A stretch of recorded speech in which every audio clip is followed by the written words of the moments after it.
أي موضوع باختصار الأسبوع الماضي مشاركينها في الوداع طلبوا أمل وشيهانة وصايل يكونوا معاهم في التدريب الجاي، وصار وجو كلهم، بس يا ترى شيهانة كيف جات؟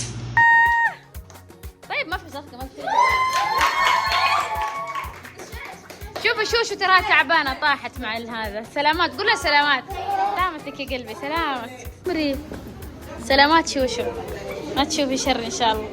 قول لها سلامات. لو عليتوا صوتكم راسها حيعورها. ترى هذه مرة تحبك سيلين، مرة تحبك، صح سيلين؟ كلهم يحبوكي. فين أملوا؟ تعالي لا موني شوفي طيبة، هو شوفي طيبة ما فيها شيء. احضنيها تحبها مرة، تخاف عليها. أمولي كويسة بس طاحت تعورت شويتين. بكيت عليها وريني. ترى مرة تحبك مرة. سلامتك يا قلبي، وريني الراس. اوه تعورتي مرة يعور. تعالي ليش تسمع شوشو؟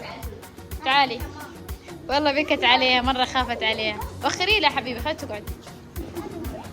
هذه شوشو عشق امل، كيف يصير لها شيء ما تقدر له. لا طيبة ان شاء الله، طيبة الحمد لله على السلامة شوشو. يا تعالي حكينا القصة، ايش صار معاكي؟ يلا شوفي قبل انا ما شاء الله شعرت حلين. ابي اقرب مثال، شفتي هذه اللي زي كذا؟ ايه الشعرات اللي عند الجو. طيب ايش صار معاكي؟ حكينا ايش صار. انا كذا زي العربية. طيب تمام، جلست عليها وخليت اخوي يدفن. ايوه حطيت عليها حبل كذا، تمام، قلت له ودينا على البام ودفنت كذا بجوا وطحت. طحتي وعورك. بعدين ودوني مستشفى، حطوا لي شاش.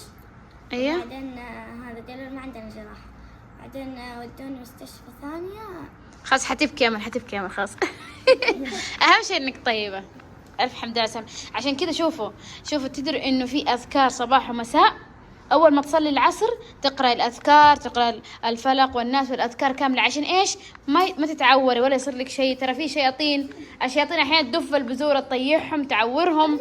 عشان كذا الرسول صلى الله عليه وسلم قال انه ايش؟ نلتزم بالاذكار، اذكار الصباح اذكار المساء.